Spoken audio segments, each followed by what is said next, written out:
Hello team, welcome to another ATP Geopolitics video, a live stream with me, Jonathan M.S. Pierce. We are going to talk about military aid going to Ukraine. We're going to talk about their own indigenous military setup and production. We're going to talk a little bit about Russia. It's going to be a shorter video than these ones usually are because it's slightly less than I normally talk about. You'll be happy to know I won't be keeping you too long. Thank you for being here. Thank you to all of you wonderful mods and subscribers and members and all the people that support the channel.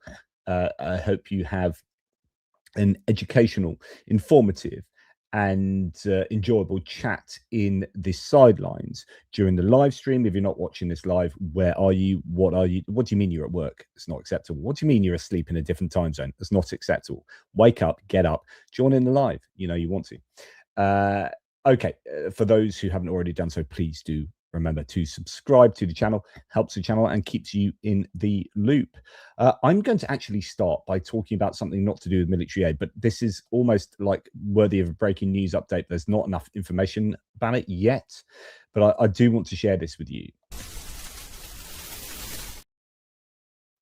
Okay, we are hearing from the Wall Street Journal that there is a whistleblower complaint against Tulsi Gabbard, the Director of National Intelligence in the United States, in charge of sort of 18 different departments in the intelligence domain. It's so sensitive, this whistleblower complaint, that it is said to be locked in a safe, and the administration has spent months trying to figure out how to inform Congress. Wow. Incredible. So a U.S. intelligence official has alleged wrongdoing by Director of National Intelligence Tulsi Gabbard in a whistleblower complaint that is so highly classified it sparked months of wrangling over how to share it with Congress, according to U.S. officials and others familiar with the matter. The filing of the complaint has prompted a continuing behind-the-scenes struggle about how to assess and handle it, with the whistleblower's lawyer accusing Gabbard of stonewalling the complaint. Gabbard's office rejects that characterization, contending it's navigating a unique set of circumstances and working to resolve the issue. A cloak and dagger mystery reminiscent of a John le Carre novel is swirling around the complaint, which is said to be locked in a safe. Disclosure of its contents could cause, quote, grave damage to national security, one official said. It also implicates another federal agency beyond Gabbard's and raises potential claims of executive privilege that may involve the White House, officials said. The complaint was filed last May with the intelligence community's Inspector General, according to the November letter that the whistleblower's lawyer addressed to Gabbard. The letter, which was reviewed by the Wall Street Journal, accused Gabbard's office of hindering the dissemination of the complaint to lawmakers by failing to provide necessary security guidance on how to do so. Okay, don't know what this is about. Don't know if it's got anything to do with Russia. Don't know if it's got anything to do with the White House, but this is not good. And this is what happens if you employ clowns. You're freaking working in a circus. And I'm sorry, but the White House is an absolute circus at the moment. And if anyone still thinks that these guys are representative of some kind of competence and decency, you know, I've got some sand to sell you if you're living in Saudi Arabia. Do you know what? We're beyond the point where these guys can be at all seen as competent. And if there's a whistleblower, a complaint against the DNI of this magnitude, something needs to be done about it. It looks pretty incredible stuff. But anyway, that's not what I'm going to talk to you about. I'm going to talk to you about other things, such as military aid. I keep forgetting I've got a box of goodies from Michael Buchard's going to share with you, some Canadian goodies. I've got some Canadian Mitch Ashdown is mentioned in this box. So, but it's still next door. I keep forgetting to sit down with it here. Anyway, not to worry. Let's move on to military aid. And we're going to start with, although I've already started, we're going to start with the military aid segment with Ramstein. So this Ramstein-format meeting that keeps taking place every so often, Ukraine Defense Contact Group, getting all the allies of Ukraine together to see what they can do for Ukraine. The next one will take place on February the 12th, so a mere 10 days away in Brussels. The meeting was initiated by the United Kingdom and Germany. On the same day, NATO will also hold a meeting of defense ministers from alliance member states. So I think it's really useful that they join those two things up. I think it's happened previously on a number of occasions where they've held defense minister meetings of NATO together with Ramstein, and I think that that makes a lot of sense to me. Right, we're going to go to Norway next. Norway's confirmed plans for $7 billion in military aid to Ukraine in 2026. I don't think this is anything particularly new, or at least, you know, we're under under the impression that they were going to be helping out an awful lot this year. Ukrainian Deputy Defense Minister met with Norway's state secretaries and for defense and foreign affairs, where he discussed the need to strengthen air defense and develop unmanned aerial vehicles as well. Deputy Minister also emphasized the importance of a unified drone strategy for Europe, taking into account the experience of the Ukrainian defense industry and the Ukrainian military. So Norway's really stepping up. They are dipping in, I would presume, somehow to their sovereign wealth fund. I think it's quite difficult to just, like, say, pay for military stuff for Ukraine from that. There are rules and norms in place, but I assume that there will be some kind of robbing of Peter to pay Paul, and there's this understanding that they've made a lot of money out of hydrocarbons since the beginning of the war because of the price of hydrocarbons, and that has really helped out the sovereign wealth fund. So they are redistributing some of that income towards Ukraine, which is absolutely fantastic, good to see, and you could argue is morally right of them to do so. But that's great that Norway are turning up there. So excellent stuff. And actually, Sweden are looking to get potentially a major assistance package to Ukraine. Major air defense upgrade from Sweden is coming, set to deliver radars, electronic warfare systems, drones, and potentially Gripen jets with potentially Meteor missiles. Now, Meteor missiles, I probably should just spend a little time talking about this. I know Wes O'Donnell had I think it was him that had a video on this recently. No, it wasn't. It was Scruffy Tales had one last night about potential for the Meteor. It's an active radar-guided, beyond visual range air-to-air missile developed and manufactured by MBDA.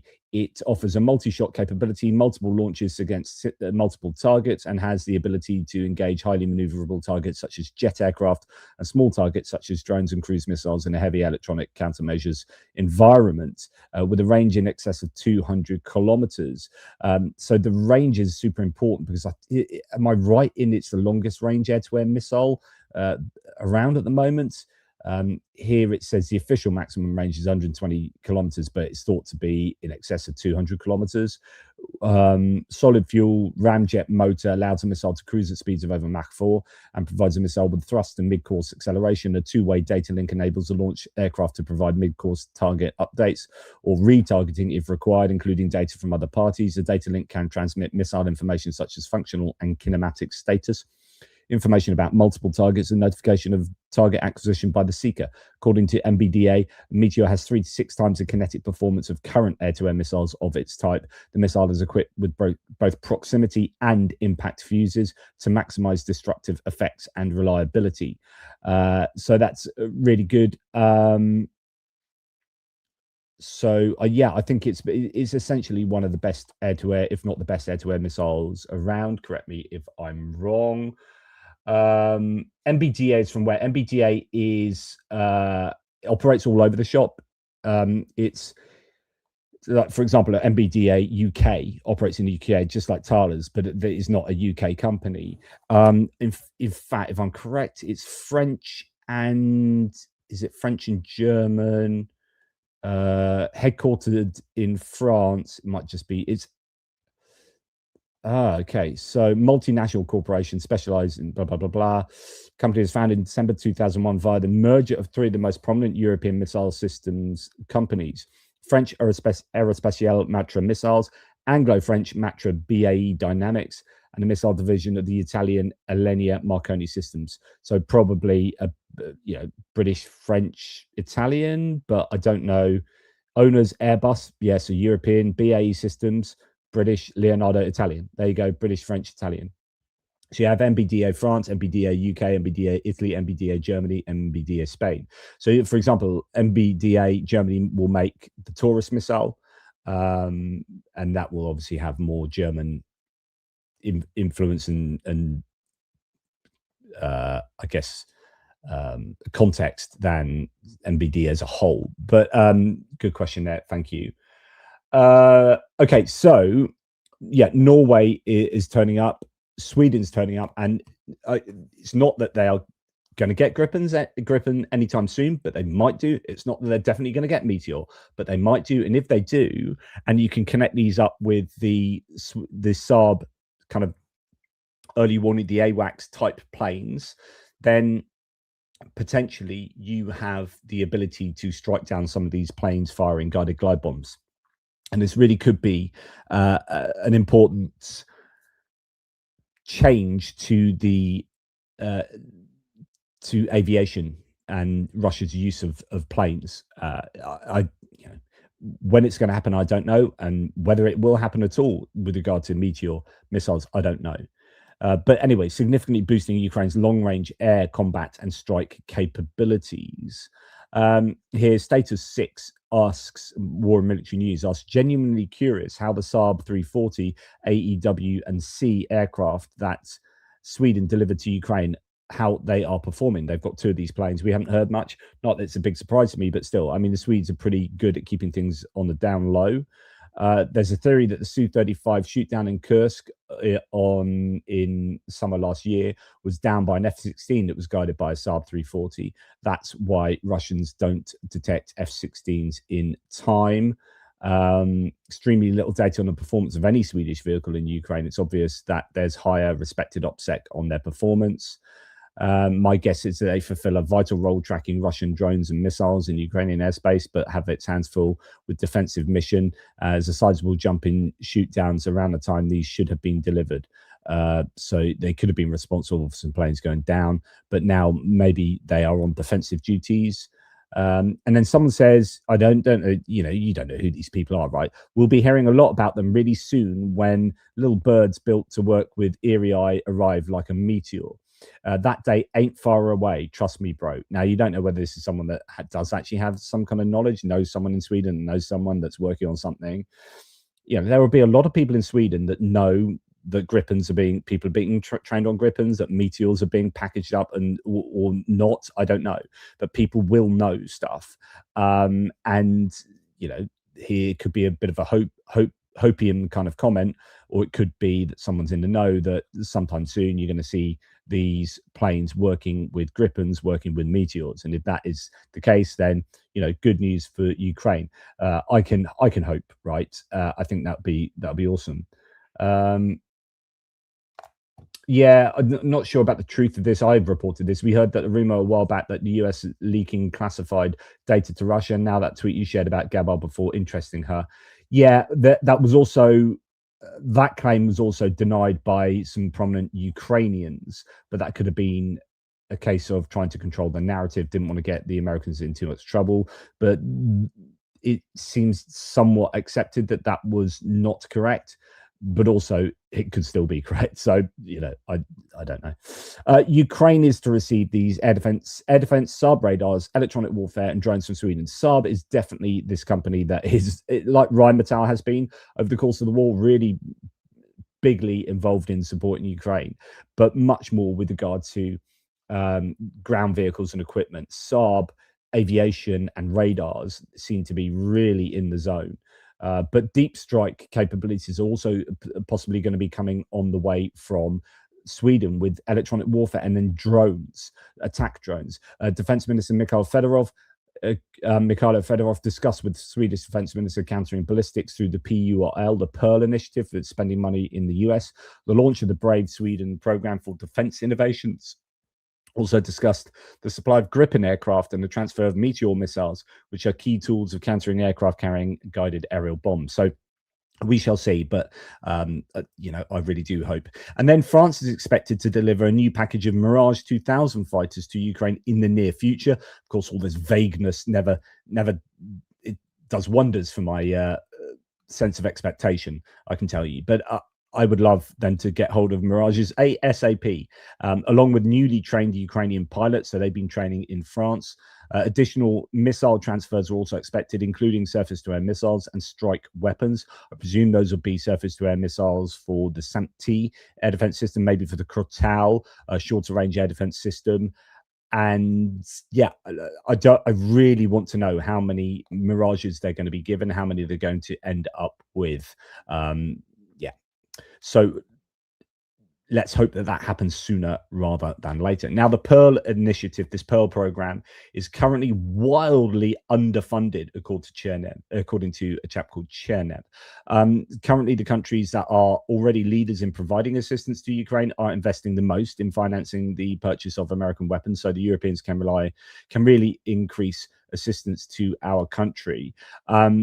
The plans for this year were $12 billion, $1 billion for each month of purchases. But unfortunately, a situation is now occurring in which those who give the most continue to give. And some, the so-called free riders, talk a lot, but unfortunately do not provide enough assistance. Germany does more than anyone else. The Netherlands is second after Germany. They also found another plus $2 billion there, noted Yegor Chernev. It's really interesting. And I was going to say something about this in general anyway, and that's kind of prompted me to do so. I quite often hear the sentiment that Europe needs to do way more. Europe needs to do, Europe needs to do. And there is an element of truth to this, of course. Everyone needs to do more, etc., etc. But I think it's a real problem when we just use the term Europe. And I think it's probably quite irresponsible to do so. And I know lots of us do that. And lots of you are like, yeah. And you get annoyed when I keep going on about the United States. But I was just speaking to Pierre about how actually I think, and I said this in the hits and losses, how I think that Ukraine is in the weakest position it's been in arguably since the beginning of the war. And that's because of the destruction of the energy sector and the use of more precise missiles and drones. So the Russians have improved their drone and missile usage, the tech on them, the number that they are producing, and they're getting all that help from China. And they're also getting a lot of components through, and we're going to talk about this at the end of the video, from all over the place, including Western nations, right? And they're smacking the crap out of Ukraine's energy infrastructure. Meanwhile, the US, with Steve Witkoff and Jared Kushner, they are siding with Russia, smiling with the Russian diplomats, calling them legends, and then trying to give away Ukrainian land and forcing Ukraine to give away their land. So I am seething with anger virtually every day at the American administration, not with Americans, not really with, say, the Pentagon, but with the people who make the decisions. And there are a number of them. There are lots of them, all the usual suspects. And then some people that are put into the Pentagon, like Pete Hegseth, who's woefully inept doing his job. And then you've got Tulsi Gabbard. And then you've got Elbridge Colby. And you're thinking, right, if Trump had come in on the January the 20th and decided to help Ukraine from the get-go, and Elon Musk for 4 years, have been fully behind Ukraine. These two men, Elon Musk and Donald Trump, have held the fate of Ukraine in their hands, and I think they helped to crush Ukraine's ability to prevail at the moment. Those two people, Elon Musk is now starting to come up with some goods to help Ukraine. Yeah, brilliant. That's great. 3 years too late, mate. Why weren't you geofencing? Why weren't you stopping Russia using Starlinks previously? Why did you have to be harangued by Ukraine to do that? Why didn't you do that off your own back? Because you don't support Ukraine. And this is my point, is that certain key people just simply are morally decrepit. They're just morally horrendous people, like Elon Musk and Donald Trump, just seemingly wanting to support Russia, and that annoys the hell out of me. So then it's easy for people to say, look, stop talking about the United States. Europe needs to step up. And then it's the idea, well, actually, that's a problem, because some nations in Europe have really bloody stepped up. Germany has really stepped up. The Netherlands continuously. Norway, Sweden, Finland, Denmark, Lithuania, Latvia, Estonia, the UK, even France is doing a little bit more. Poland, obviously. And then you've got Czechia now moving in reverse. You've got Hungary has been moving in reverse. Maybe something else happens after April. You've got Spain. What are you doing? Portugal. What are you doing? Italy. Bit of this, bit of that. Not doing enough for the size that you are. But then you've got a compromised government there, 2/3 of which is kind of pro-Russia. So you've got this situation in Europe where you've got some countries are fully behind Ukraine and massively supporting them in ways that now infinitely more than the US in terms of military aid, because the US has given virtually nothing. But then you have other countries that are just woefully inadequate in their support of Ukraine. And so when we say Europe needs to do more, I think we just need to be much more specific, because Europe is a continent, right? And it has an awful lot of nations who are all have their own sovereignty. And we might talk about the EU being one united organization of countries, but actually there's still sovereignty in that, unless you want to believe the Brexiteers, where like UK never had any sovereignty. Yes, we did actually, and I made a big argument about this at the beginning of the war when I picked out Francis Durnley from the Daily Telegraph, and we got into a bit of an argument because he said, oh, look at how bloody wonderful Britain is supporting Ukraine really quickly with loads of stuff. And we could only do that because we were outside of the EU. And then he said, look at France and Germany. They've been really slow compared to Poland and I can't remember who it was. Poland and I'm going to make this up. Poland and Czechia really helping out Ukraine, coming really quickly to support Ukraine. Hang on.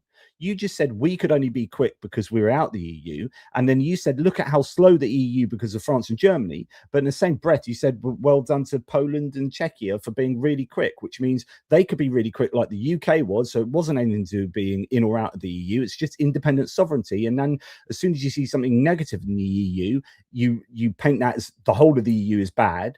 But you've already also just said that part of the EU did really well. So it's not the EU, it's individual. So that goes back to my point here, is that when we talk about Europe, we need to be a bit more granular, a bit more nuanced. Europe isn't one homogenous thing, right? And the EU isn't one homogenous thing. Yeah, Hungary and Czechia and Slovakia are great examples of that. So just be careful with our language and this idea that Europe needs to step up. Europe is stepping up to some degree in some places, big time.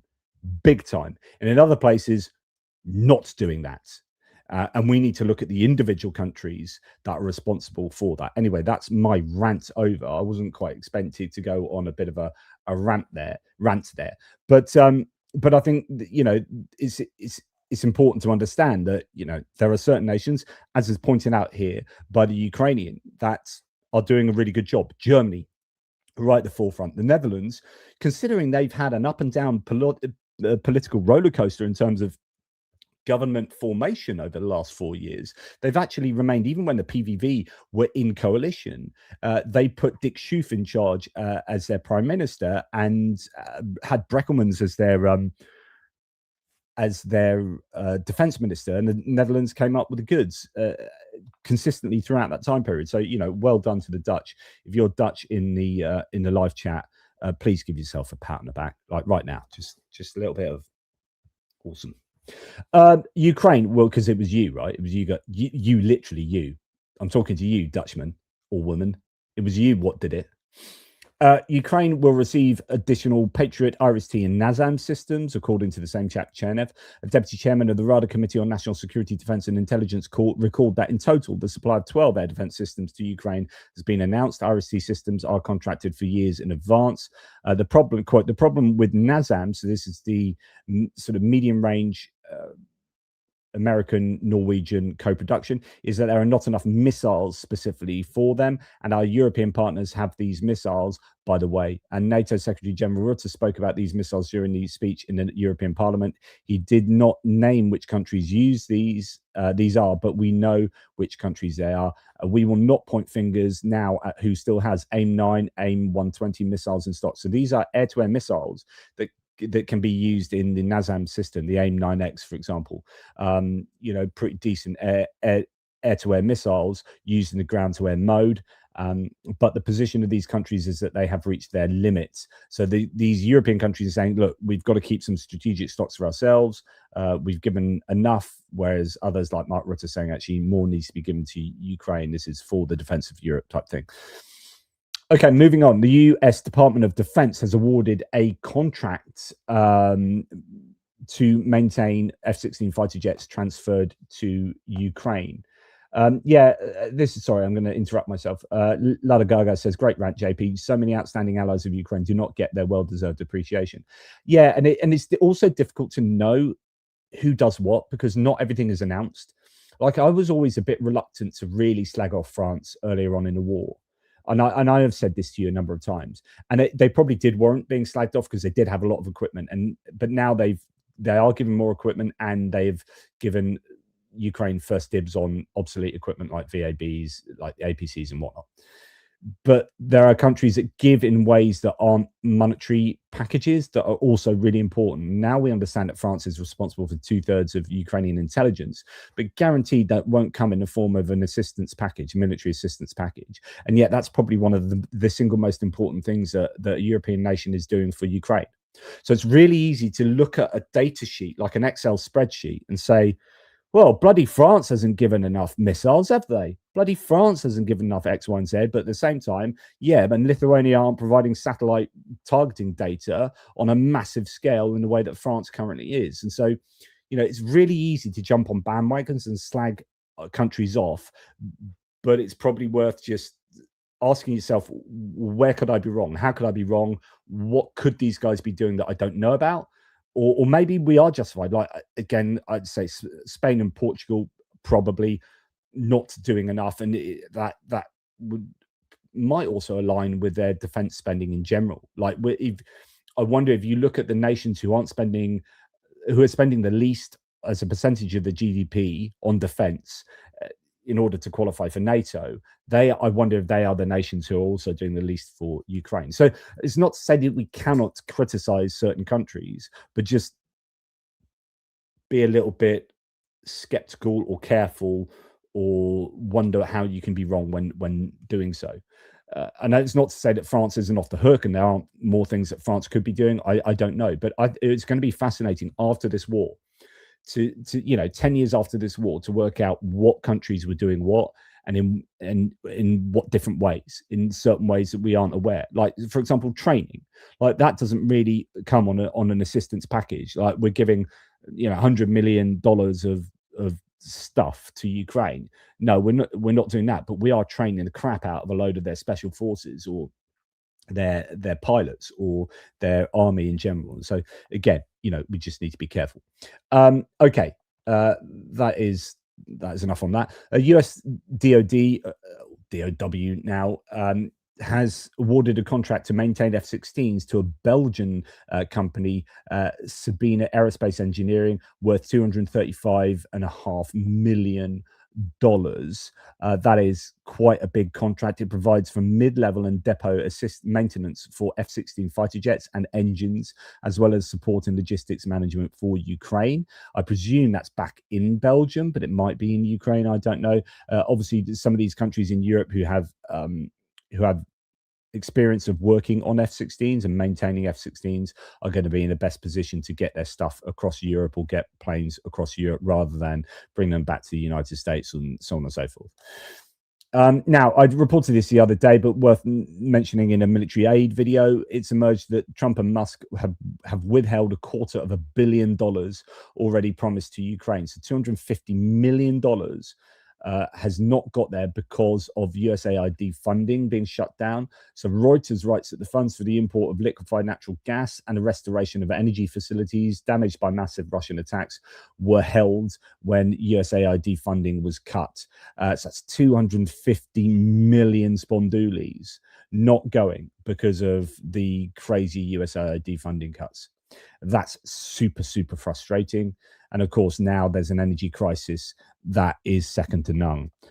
So that's really, really frustrating. Now, on happier news, we talked about Elon Musk having a road to Damascus moment. I don't think it is, but it would be nice if he realized what Russia were doing with the Starlink. I'd love it if Mikhailo Fedorov had sent him a bunch of videos of Russian drones using Starlink smacking into things that made the Russians look horrific, so that Elon Musk went, oh yeah, that does suck actually.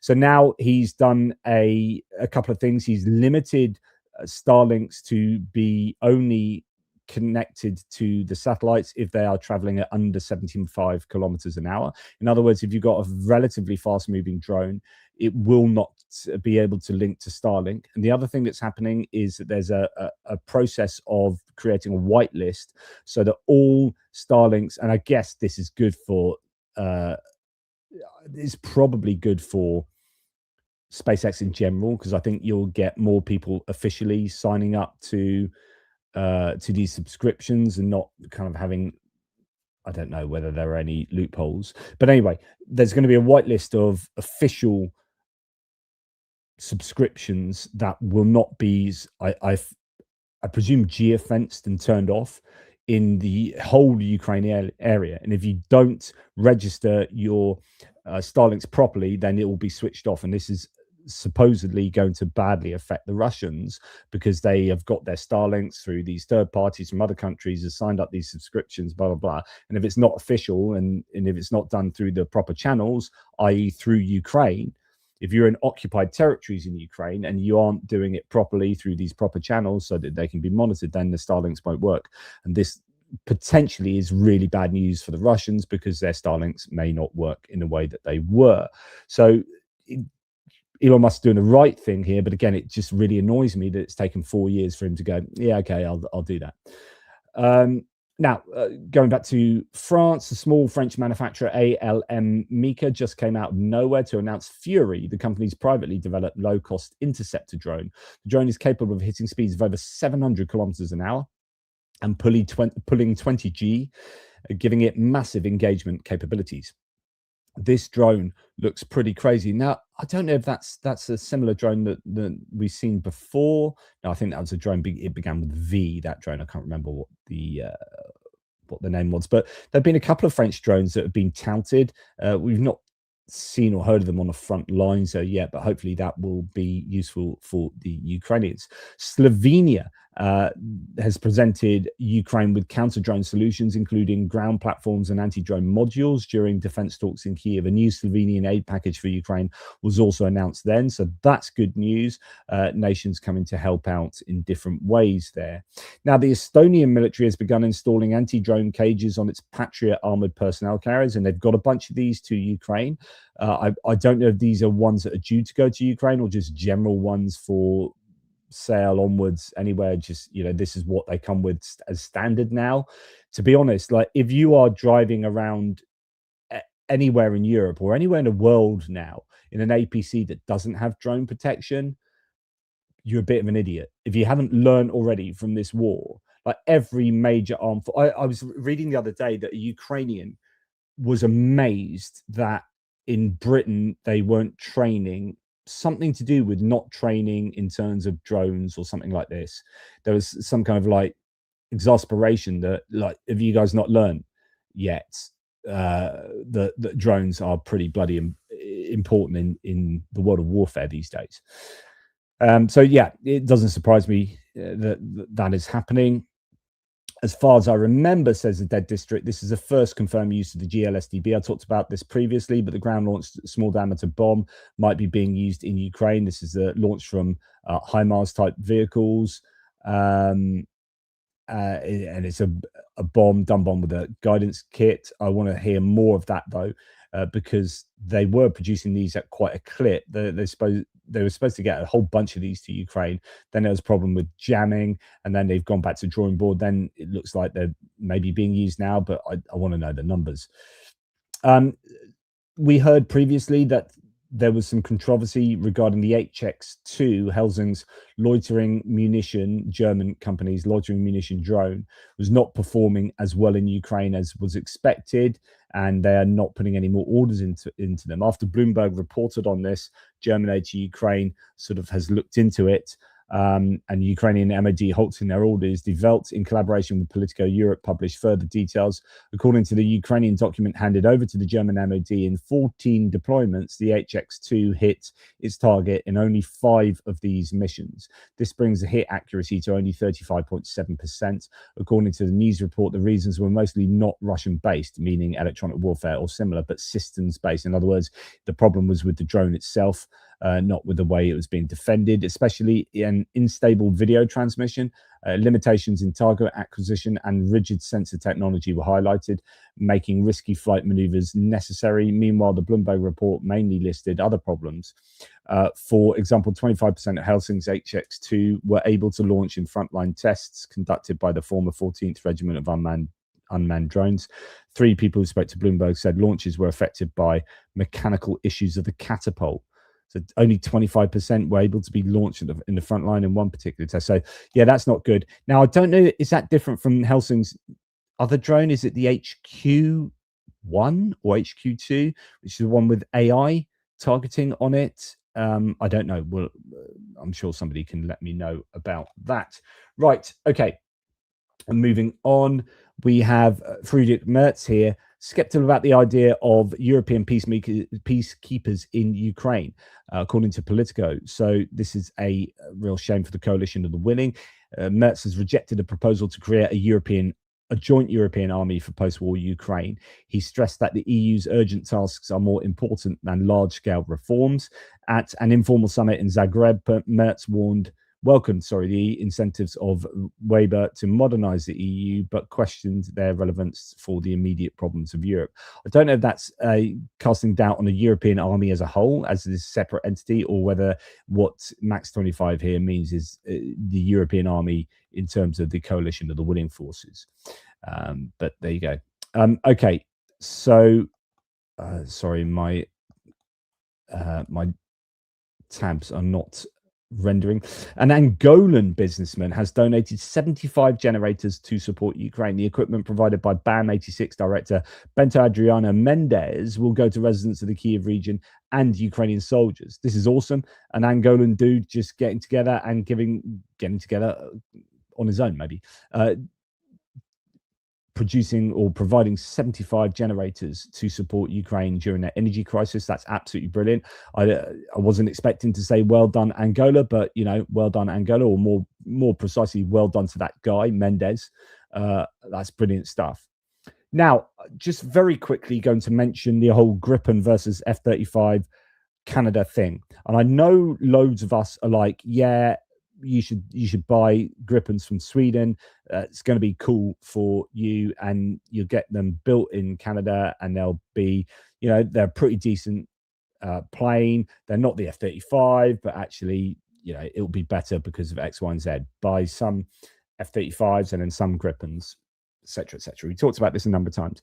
Thomas Tyner, who I haven't dipped into for ages, but he is vehemently opposed to this. He thinks the Gripen essentially sucks compared to F-35s, and indeed for the job of flying around Canada, he thinks a Eurofighter and the Rafale are better choices than the Gripen as well. So just I need to balance what I say. I'm no expert on this. Thomas Tyner actually isn't an aviation expert, but he has looked into this by all accounts. And actually, one interesting argument is just refueling. Canada is a massive country, and the Gripen is not the right plane, arguably, for Canada. He says, since there are still people claiming the Gripen is the ideal fighter for Canada, here are the refueling stops the Gripen CD needed to get from Ronneby in Sweden to Eielson Air Base in Alaska. So, of course, this is an ideal fighter for Canada, as it will have to stop at every Canadian airfield to refuel. For the curious ones, yeah, so then he talks you through the trip there and says, actually, other planes, have done it in more efficient ways. Last year, the Italian Air Force sent 6 Eurofighters and 6 F-35A to Red Flag in Alaska. And although they took a 3,600 kilometer longer route, they never had to stop to refuel between 3 locations where the pilots spent the night. Gripen is for small countries. Is Canada a small country? So I think that's an interesting argument there. He also talks about loads of other things to do with, all the other components of the Gripen. He's not a fan of it going to Canada. He said Saab markets the Gripen E with a pack of lies to the public because it knows the average citizen does not understand air combat logistics and procurement. Any person with actual knowledge knows that the Gripen E is the worst fighter on the market in terms of capability and price. He's a big denigrator of the Gripen fighter compared to others. But, that's not, it's up to you to go and find out the information as to whether he's right or not. And I'm sure the truth might be somewhere in the middle. But the point is, whenever we're making a decision about anything, we need to move away from emotion and ideology and towards empiricism and justifiable arguments using data. And if he's doing that more than others, then maybe we should listen to him, or just go and do your own research. I'm sure there'll be arguments for and against a Gripen going to Canada, but it's not to say it's not going to be useful in Ukraine, of course. Now, just again, slightly outside the this is the only question that needs answering. Does a Gripen kill Russians? There you go. Yeah. Okay. Uh, yeah. I mean, what you have to do is add extra fuel tanks on the Gripen to help it out.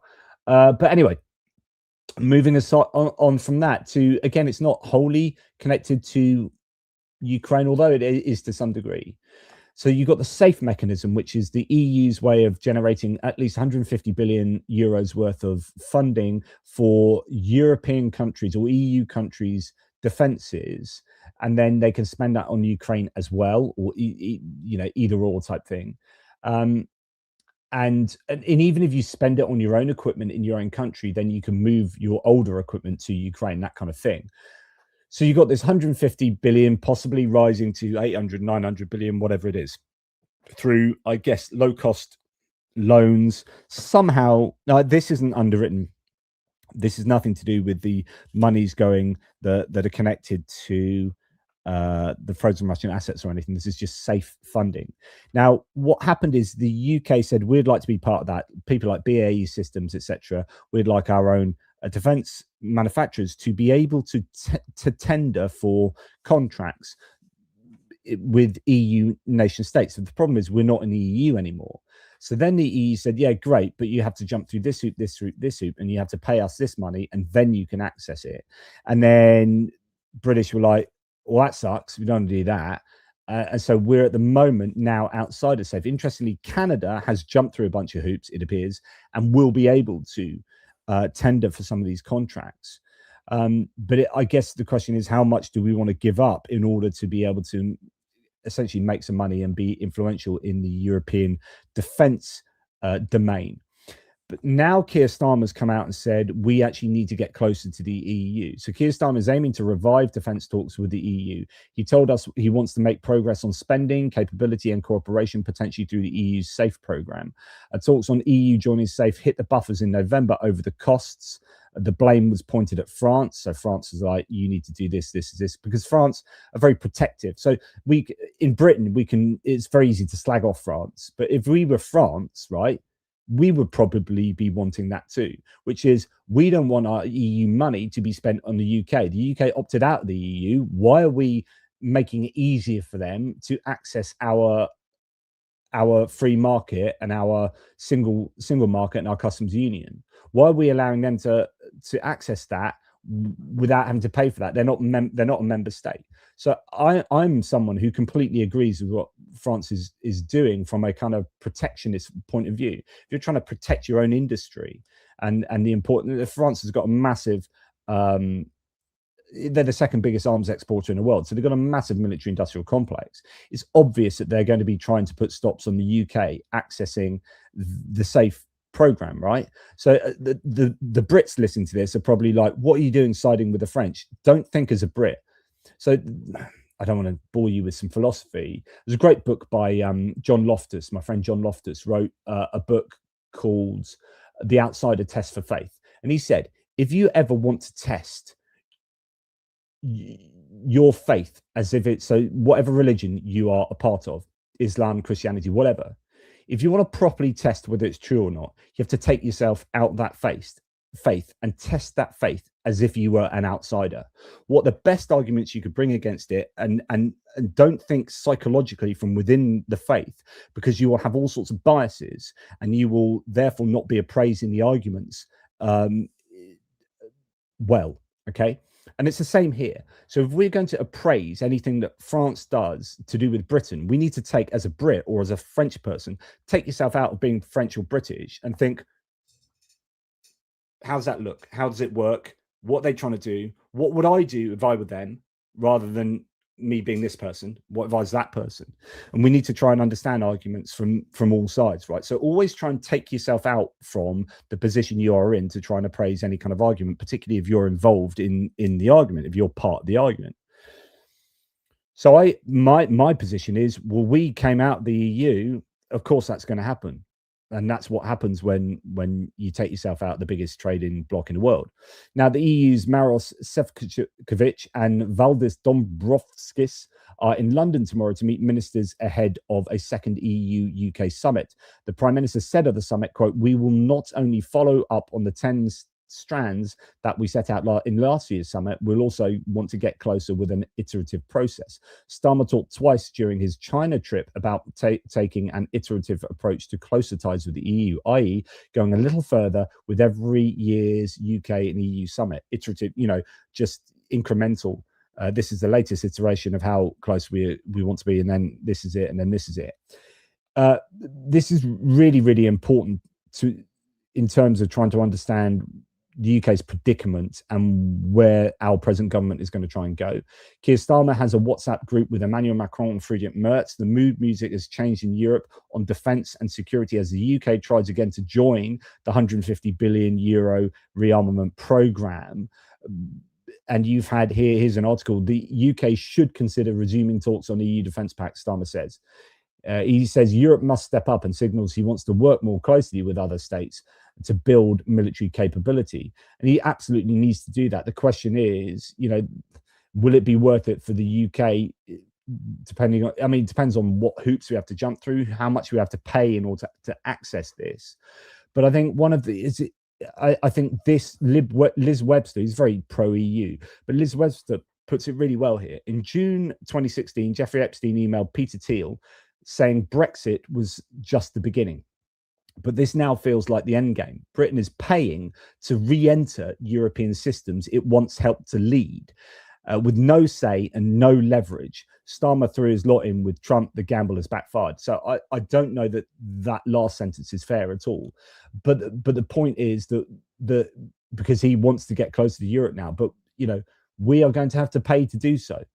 We are the outsiders in the EU, and if we want to share in the spoils of things like the SAFE program, then we're going to have to pay for that. And will it be worth it in the end? And how does that? What effect will that have on our shared security? But anyway, interesting articles being written on this and what Starmer's options are for getting us closer to the EU. And I've long said that the defence domain is going to be the main area where he will start to try and get the UK closer to the EU. Okay, just a little bit of politics in the middle of some military aid stuff there.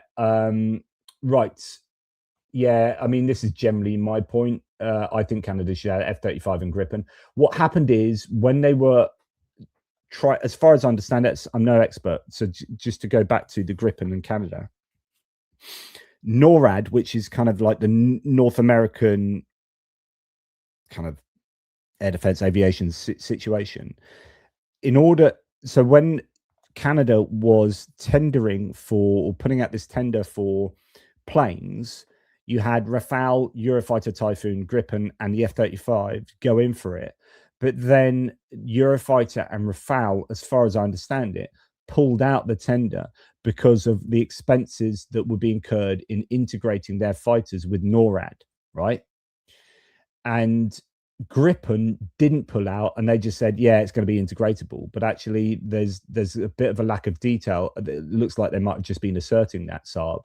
And there's a bit of a lack of detail as to how they will be integrated and whether they can be and how much that would cost. So that's why it happened. And so you could say that, yeah, it could be even more problematic for Gripen going forward. But you're going to bet your bottom dollar that the US will be putting as many obstacles in place for Gripen as possible to be integrated into the North American setup there. So it could be that America has a couple of cards and some leverage with that one. But they have to have at least 18 F-35s out the 88 that they were going to buy. We'll see what they end up with, but I assume that they'll probably go sort of half and half. Well, I don't know, probably what I would do. A repair, so moving on to Ukrainian stuff now. Before we do so, actually, let's just have our usual thanks halfway through, or we're more than halfway through now. The Pirate, only 5 days to the weekend. Please hit like, subscribe, and share on Blue Sky. Thank you, Pirate. Very, very generous, my friend. Zeb Carter gifting 5 ATP Geopolitics memberships. Thanks, Zeb. Totally appreciate that. Finn Sweden says the Gripen is not a fighter, it's a defender, which, yeah, interesting point. Johnny Nevgard, hello, team from Norway. Good to have you on board, my friend. Right. Thanks for all of you legends. Okay. Now let's move on. We shall go to what's going on in Ukraine. A repair center for the Marder 1A3 infantry fighting vehicles of the Ukrainian army has been launched in the northern part of Romania. Actually, this probably should have been in my last section. Close to the Ukrainian border. It's a fully equipped site for repair and combat damage to ensure the operational readiness of the infantry fighting vehicles. I wonder how many Marder 1A3s they are still due to get, if any. I'm going to look at German Aid to Ukraine's website, which is, of course, brilliant. You should all look at it. I'm going to do Control F and Marder, see where this. So Marder 103. So they have 140. I think these are ones that have all been, these have been delivered. So they've had 140 Marder 103s delivered. And then we have no ammunition, no spare parts, no 25 Marder 103s, I guess, still to go. It's very difficult to know when they have been delivered, though, with Germany, because they now no longer publicly announce the stuff like they used to. So it's quite difficult to know when these things transfer from pledged to delivered. And that's a headache for German Aid to Ukraine to know. But these, I mean, they're not the newest things. Let's have a look at the Marder 103, just in case you don't know it. Marder 103, oops, caps lock. There we go. Marder infantry fighting vehicles. So this is not the newest thing, 1971 to present. So it's still being made, designed, you know, way back when. But obviously, as with many of these vehicles, they get upgraded and upgraded and upgraded. The 1A3 is the 1A3 is currently the most common version of the system. It's in service with the German Bundeswehr. The 1A4 differs from 1A3 only in cryptography capable radio set. The newest version of the Marder is a 1A5 with advanced mine protection, but only a small number are in service. The 1A3, 1988 to 1998. So it is good 25 years plus, 27 years out of, you know, past its sell by date, it's still being used in the German army. A Marder with upgraded armor involving extra frontal armor, suspension changes, and other modifications. I don't know whether they have like consistently upgraded things like optics and whatnot to go with that. But anyway, it's going to be useful for the Ukrainians. It's not the newest piece of kit, but it's still fairly capable. And they have a repair base in Romania. So there's obviously a need for that. There's obviously enough of them to need that repair base in Romania to be operational. I'm just going to regenerate all my tabs that have gone a bit nuts. Okay, right. Back to it. Ukraine and Dutch company Robin are in talks to localize the production and repair of the company's radars in Ukraine. So that's going to be localized to Ukraine, and that's a radar repair site somewhere in Ukraine. So good news there. The analyst reports on something I've said a number of times, that the Ukrainians they've now really ramped up their production of AFVs, that they might not need so many AFVs coming from abroad. Just another reason Ukraine can win, says the analyst rather bullishly. The past month, Ukraine has delivered 400 AFVs, armoured fighting vehicles, produced in its own facilities directly to its own army. Russia has produced next to nothing. The Soviet-era stockpiles are exhausted. New production is minimal. Chinese light transports are used by police forces there, and militarized are the best they can expect. Ukraine has real friends who are making it possible. Russia has nobody who cares that much. In Russia's north, they tried to blame Ukrainian attacks in a massive blackout that's affected nearly 1 million people in the Murmansk and Kola Peninsula areas. That's still ongoing, by the way. There's another issue there. This was once the most militarized region of Russia and twice the population it has now. It remains the home of most of Russia's nuclear submarine fleet, including its SSBNs. The bombers that launch cruise missiles against Ukraine often fly from up here. The severe power blackout was not Ukraine's drones. They're busy rendering Belgorod, Taganrog, Luhansk, and Oriol powerless. The cause was a massive Arctic storm, probably the worst in 25 years, spurred on by blah, blah, blah, blah. Okay, so the point is that the Ukrainians are really producing quite a fair number of their own vehicles these days. And here's one that I've talked about previously, but we've got some nice pictures here. The Mac Owl armored vehicle for combat trials. It sent a prototype of this for combat trials with one of the Defence Force units. The vehicle has been developed by Mac Hub with partners, features the highest armor protection in its class, and Stanag 4569 level 4 mine resistant production plans are under review. So this looks pretty neat. It looks like a pretty decent bit of kit. Nice. That is the Mac Owl. Should we look into that as well? Just trying to, I can't remember one of the countries involved. I was quite surprised by one of the countries that was involved in it. Can't remember who it was. Might not tell us. So they say meet Mac Owl, Ukraine's most durable homegrown armored vehicle yet. Yeah, doesn't say at the moment. High levels of protection. Ukramo Tech. Yeah, no, it doesn't say. I can't remember which European country it was, but it's quite surprising, I thought. Anyway. Swedish, yeah, somebody saying Scruffy Tales, Swedish. So this is that the Strandsvan? I forget what that stands for. 112, and the Archer has not been seen in combat in 2022. Now there was some people. So they're still receiving Archers, and they're getting these Archers self-propelled guns. These are useful bits of kit.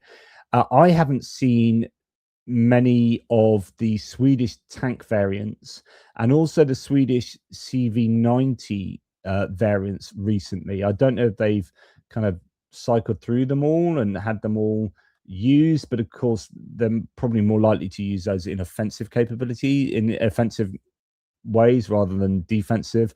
So it might be unsurprising that we're not seeing too many of Ukraine's better provided tanks and infantry fighting vehicles. Anyway, I digress. So yeah, Ukraine is producing quite a bit of their own mobility kit, but also Ukrainian company First Parsec has received a contract for the production of the Shum 20 pulse jet engine, according to Miliciani again. The contract covers a batch of engines that will be used for flight and technical tests of an unmanned aerial vehicle. And these pulse jets are going to be super useful. They can produce them at scale for drones and missiles and whatnot. So yeah, good news there. Now, this is pretty significant. The prices of domestic 155 caliber ammunition, M107, is about 2,500 euros a pop. The L15 increased power and range is 3,000 euros, and the long range 5,500 euros. Ukrainian armored vehicle company has brought the cost of Varta 2 armored vehicle to only 20 million hryvnias, $465,000. I wonder what an equivalent to, say, that vehicle would be if it was made by Rheinmetall or in the United States, or if it's made in Britain. Although if it's made in Britain, you'd probably have to wait another 15 years for it to get through safety tests. And that's a reference to our Ajax failed project. So let's look at in a little more detail into this. So Vladislav Belbas, General Director of Ukrainian Armored Vehicles, talks in an interview with Miliciani about the price of domestically produced 155mm shells. The M107 costs 2,500 euros per shell for a maximum range of 18.2 kilometers out of both 39 and 52 caliber length barrels. The L15 costs 3,000 euros per shell and extends the range to 24.9 kilometers from an L39 barrel and 30 kilometers from an L52 barrel. The company is also working on a longer range projectile that will cost 5,500 per shell and can reach up to 40 kilometers out of an L52 barrel by utilizing a more optimized body shape and base bleed unit. Base bleed means they have sort of air that comes out the back of it or something, some kind of weird scenario. I misdescribed that completely. CSG, which licenses and designs the design of these shells to Ukrainian armored vehicles, stated that the initial yearly production capacity for 155mm shells was to be 100,000 rounds and expected it to increase several times over the coming years. So CSG is that the Czech military concern, licensing these shells to a to Ukrainian armored vehicles, which is the company that then produces them at those prices and at the rate of 100,000 a year, and then moving many times over after that. That sounds really good to me. And those prices are pretty cheap. I mean, if we were to look at cost of a basic 155 mil shell. So, okay. No, that's pretty much actually where the price point is. It's a tad cheaper, maybe 2,500 is certainly cheaper, but it's about 3 to 5,000. I thought they were more expensive than that. Of course, when you start getting the guided shells, they go up like ridiculously in price. But okay, so they're making them at fairly comparable rates to other manufacturers, it seems. But really good to see them A, making them, and B, starting to make them, or appearing to be able to make them sometime soon at fairly decent rates. So that's good.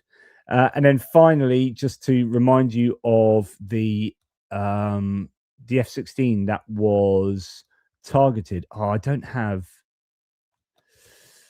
Yeah, this is the F-16 that was targeted the other day.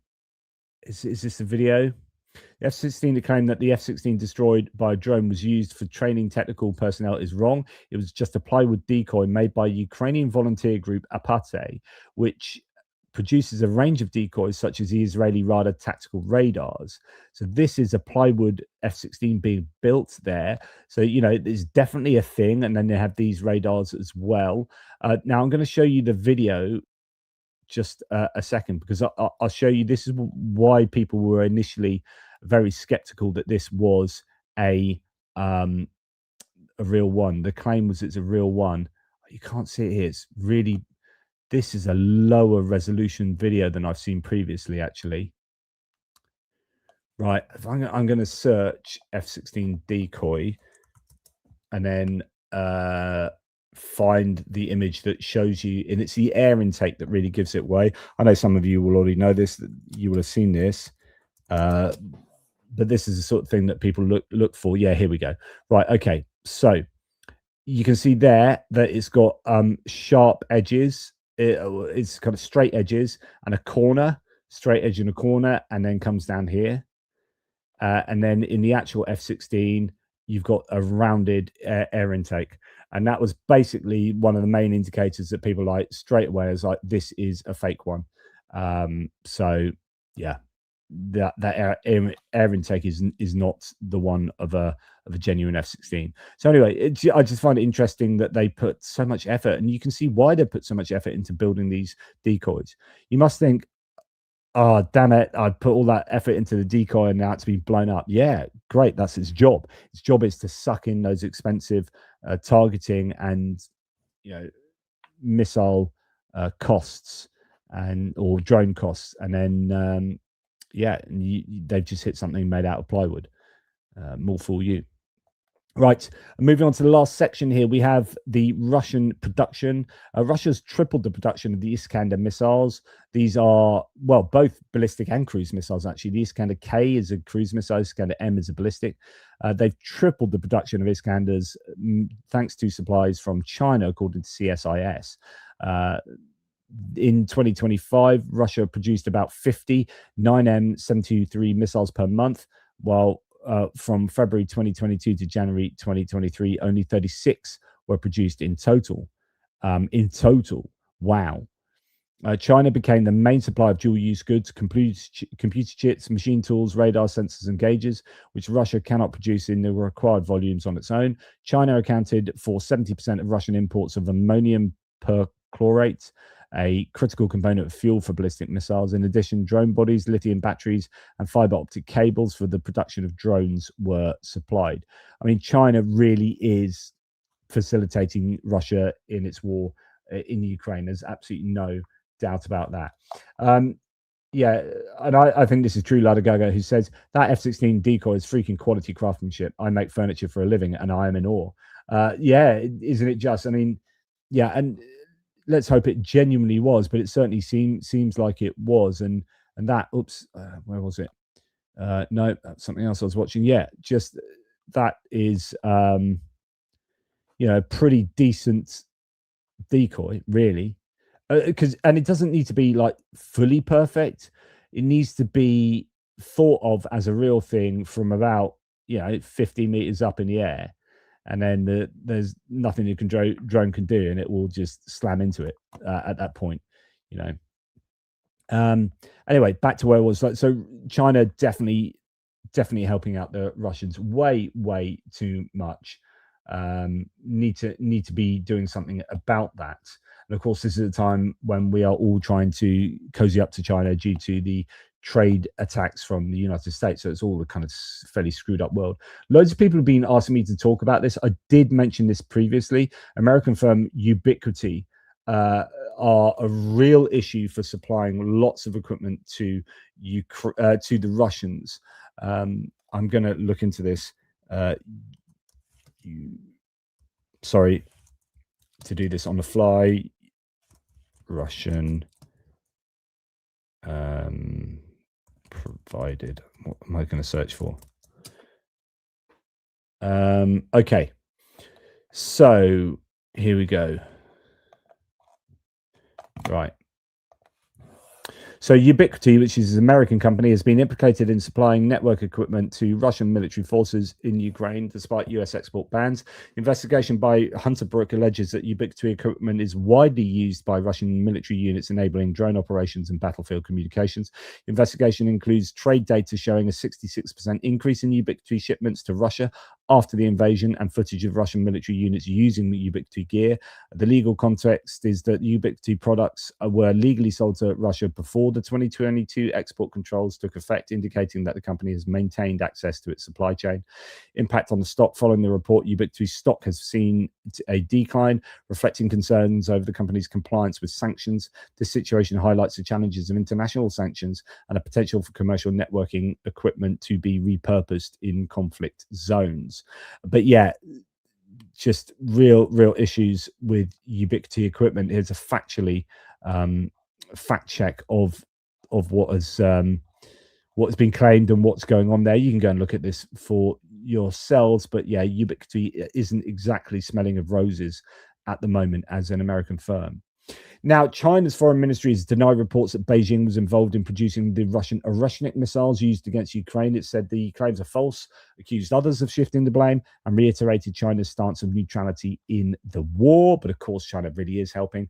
We need to do something about that, while at the same time saying, please, sir, can we do business with you? Because China is that much of a juggernaut. So that needs to be resolved. There needs to be pressure put on China. Western technology continues to flood into Putin's war machine. So it's not just China, actually, it's all of us. All of us are producing, all of our countries are producing widgets that end up getting used in Russian military equipment. Germany arrests 5 accused of smuggling Western tech to Russia. Group accused of supplying 24 Russian arms makers with European technology worth 30 million euros in breach of sanctions. They've been arrested. That's really good news. I'm reporting this tomorrow in my hits and losses, just as it might be in my geopolitical video, so I might do that. I don't know if I've got time today, but anyway, not good news, but good news that these people have been caught in Germany, but not good news that it's happening so frequently, right? And there we go. And so that is me and all of the information I have to impart to you today. Need to keep an eye on that. I might do a breaking news update really as a separate video on the Tulsi Gabbard whistleblower's complaint. That is pretty worrying if you are involved in US security. I want to just thank you all for being basically legends and hanging out with me this afternoon. Just seeing what you have been writing in the live chat, how you've been getting on. Just seeing if there's anything that I've missed. I don't know. Yeah, time to sanction Ubiquiti by the EU. Yeah, but also I guess the other issue is, and then all the EU companies that still getting around these loopholes also need to be held to account too. We need to be a lot tighter on this. But like I said to you before, it's really, really difficult. Like, again, take yourself out of, like I was saying earlier, take yourself out. Imagine you are either working for these guys or you not morally associated with the war in Ukraine or anything psychologically associated. What's probably happening is that these companies are selling to someone else, who's then selling to someone else in the country, then selling to someone else in the country, then they export it overseas, and that goes to a country, then that country exports it to another country, then it goes to Kazakhstan, and it goes across the board, and then it comes into Russia. So you originally making the widget are so far disconnected from your component that, you know, it's difficult to know what you can do about it. Then the flip side is that, well, Ubiquity surely know that they're seeing their equipment being used on the front lines. Surely they would have known about that, and there would have been complaints about that, you know, fairly quickly upon seeing their equipment being used. Like, surely they should be obliged to put things in place to restrict the exporting and the selling of this eventually to Russia. But then to defend Ubiquity, so what can you do? What can you do as a seller? Because the only relationship you have is with the person you sell it to, and all you can ask is that, well, you need to promise not to sell it to anyone, and then it's up to the person you sell it to then say, well, you need to promise the next person not to sell it to anyone that's going to sell it to Russia, and then that needs to happen throughout the chain. And of course, as soon as it breaks down, that breaks down somewhere outside of Ubiquity's control. And at the end of the day, these are money-making enterprises. Their sole purpose really is profit, making a profit. You don't make a profit, you're not going to be building your widgets, right? And so Ubiquity builds its widgets, wants to make a profit. They're getting lots of demand to buy their stuff, to buy their widgets. Do they say no because they think they might end up in Russia? Like, how do they police that? So it's really difficult. I don't know what it looks like, and this is when you need, it's not Ubiquity. I mean, it'd be lovely if all of these corporations go, well, we've all got a moral compass, and it turns out that sucks and we really support Ukraine, rather than just be someone that says, oh, we've got a chance of making another couple of $1 million this year, and that means in an extra $200,000 in your pay package as a CEO. Well, I'm freaking going to do it then, right? Because money walks, unfortunately. Money talks, it does all the talking. So point being is that in order to overcome that, you need really tight regulations. Sadly enough, it comes down to governments and intergovernmental organizations to stop that from happening. We can't rely on self-policing. Human nature sucks, right? Most people are just going to be out for the money. I'm sorry, it's just the way it is. I'm not saying that's what I would do. I'm not saying that's what you would do, but it is what people do, right? And to stop them, this is why I always talk to you about the free market can't arbitrate for morality. How many times have I used that phrase? I talked about negative externalities recently. Here is a kind of negative externality. One of the negative externalities of you producing that widget is the end consumers using it to blow up Ukrainians, right? So how do we regulate against that? Because you're not going to self-police it, unfortunately, because you want to sell widgets. So we have to regulate that. And that means that the American government needs to do more to stop Ubiquity selling that stuff so it gets to Russia. And then other countries need to do more, like Kazakhstan, like whatever countries these widgets pass through, there needs to be something in place to stop it going to Russia. So the point of saying all this is it's bloody hard. And so it's really easy to go, Ubiquity suck. They need to be sanctioned. We need to sanction the crap out of them. And on the one hand, I kind of agree with that. But on the other hand, what we need to do is have systems in place. Unfortunately, all the work has to be done on the back end in regulation, because people aren't moral first. They are money hungry first, which is why Grunting says not Grunting. Sorry. Sarah Worldsea, which is why greed is considered to be a sin. Just like that's how it works. We need to set up that. Yeah, there needs to be a reward system. I don't know how you set systems up so that it incentivizes people not to sell to people that are more likely to go to Russia, because You're not making money off not selling. So incentives are really difficult. It just comes down to regulation. And if the US isn't really interested in going heavy on sanctioning, I mean, the new Treasury Department isn't the Treasury Department of Janet Yellen that was working really hard to close sanction loopholes. We're now in the Trump administration era where they're not too bothered, I don't think. I don't know. I'm somewhat speculating, but the sense is that they kind of have been trying to relieve sanctions on Russia. Well, then you're going to get less chance of ubiquity being held to account.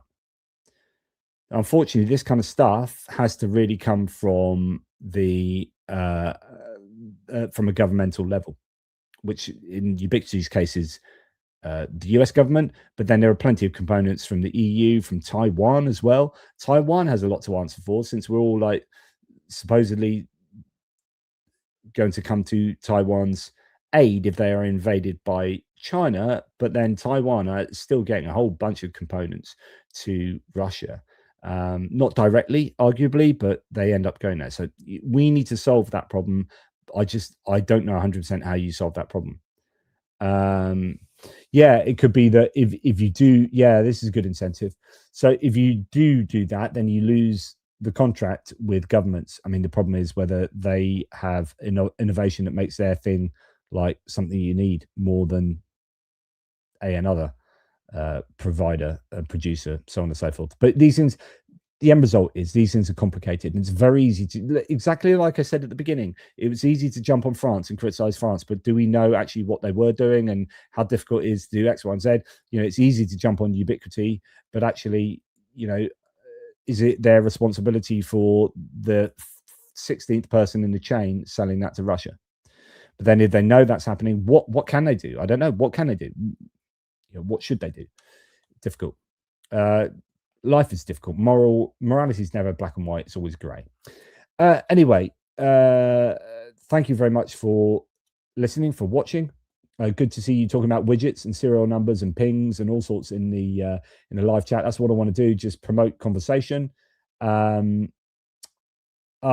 been out of contact with Benny Pie. He's been quiet for a couple of days. I think I've been working too hard, and he's doing some really. Just to let you know, on the tech side of things with the channel, Benny Pie is working on some coding and AI, probably, I don't know, tech stuff that allows me to be able to respond to comments. I spend an awful lot of time on YouTube threads, responding to your comments, or at least reading them and liking them and all that. That's me personally. Like, it's not Benny, that's not a machine, that is literally me. So anytime you get a heart from ATP Geo, it is from me.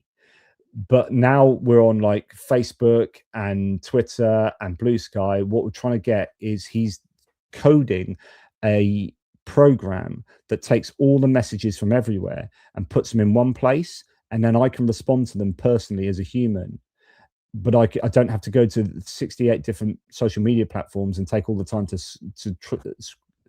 scroll through everything. So just Benny's working with me on making sure that anything I do doesn't take any extra time, because I literally have no more time in the day. So like when people often say, oh, you should see this, you should watch this, you should do that, you should do this, and you should read up more on this. And it's like, yeah, I'd love to do all of these things, but I am operating at 100% at the moment, and it's a zero-sum game. So any extra thing I do takes away from something else I already do. And I can't really, I'm like 2 years behind on editing a book. I really need to get that finished. I'm finished doing my video editing of my first time I went to Ukraine.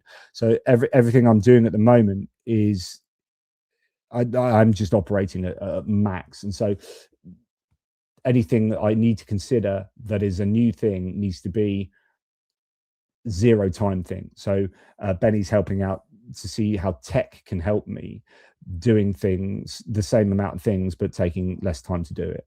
And he's probably working feverishly at that right now. And that's really like, he works to this, the remit of like, is it going to take JP?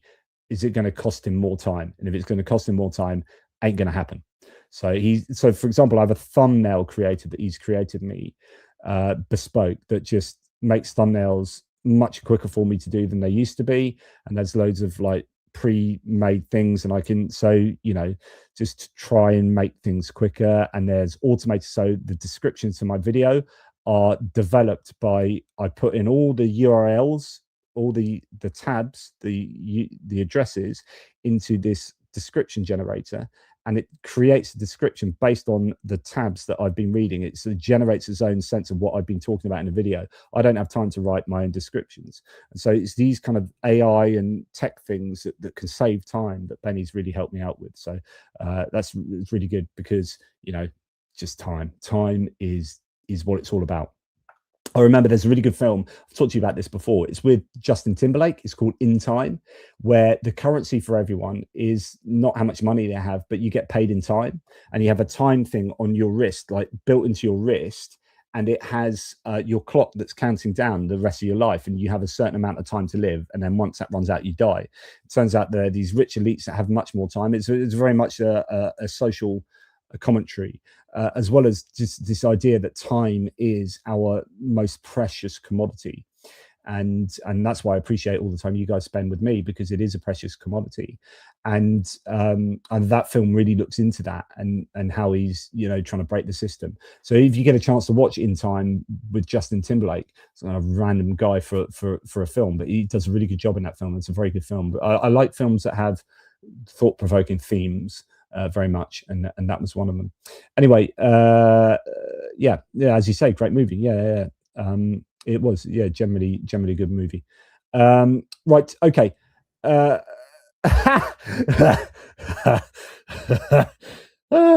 Taking time to talk about time is wasting time. That's my favorite comment of the day, Raccoon. It's my long goodbyes. Come on. I love that. Thank you, everybody. I really appreciate your support. Toodle pips. I'll speak to you soon. Thank you, mods. Thank you, subscribers. Thank you, members. Thank you, everyone. Apart from Putin and Trump.